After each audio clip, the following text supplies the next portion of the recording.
सावन आगे रे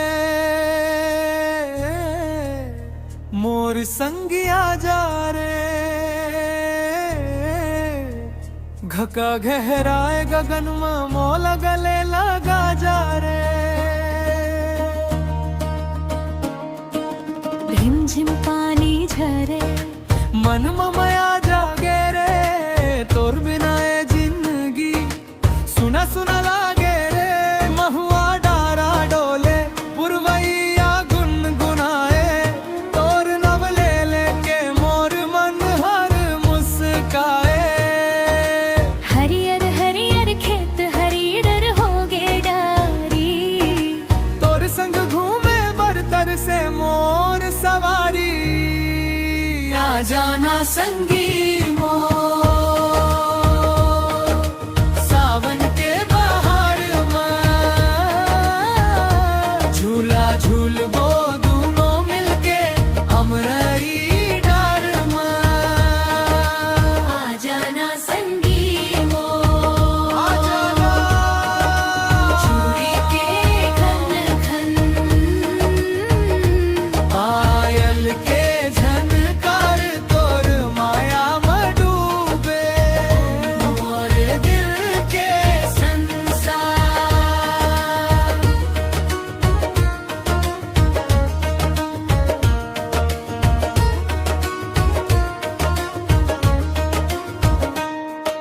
नदी किनारा बैठ के सपना सजाबो, चंदा उतारा लागवा बनाबो।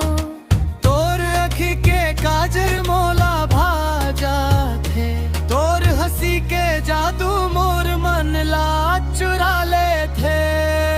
आ जाना संगी मोर सावन के बहार में,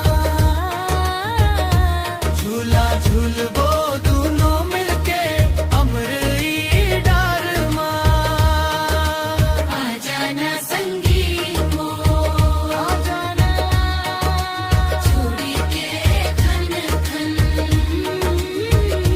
पायल के झनकार तोर माया में डूबे, मोर दिल के संसार।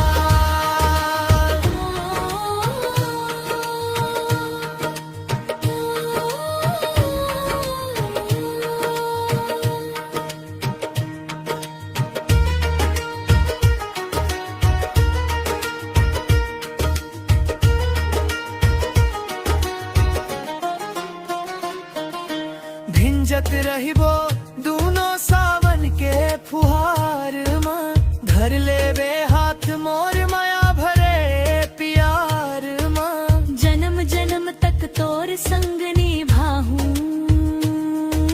संगी मोर कही के तोला दिल में बसाहूं। घका गहराए मन डोलाए, तोर संग मिलके दिन मुस्काए। भिंजत भिंजत नाम तोर गावो, सावन के संग संग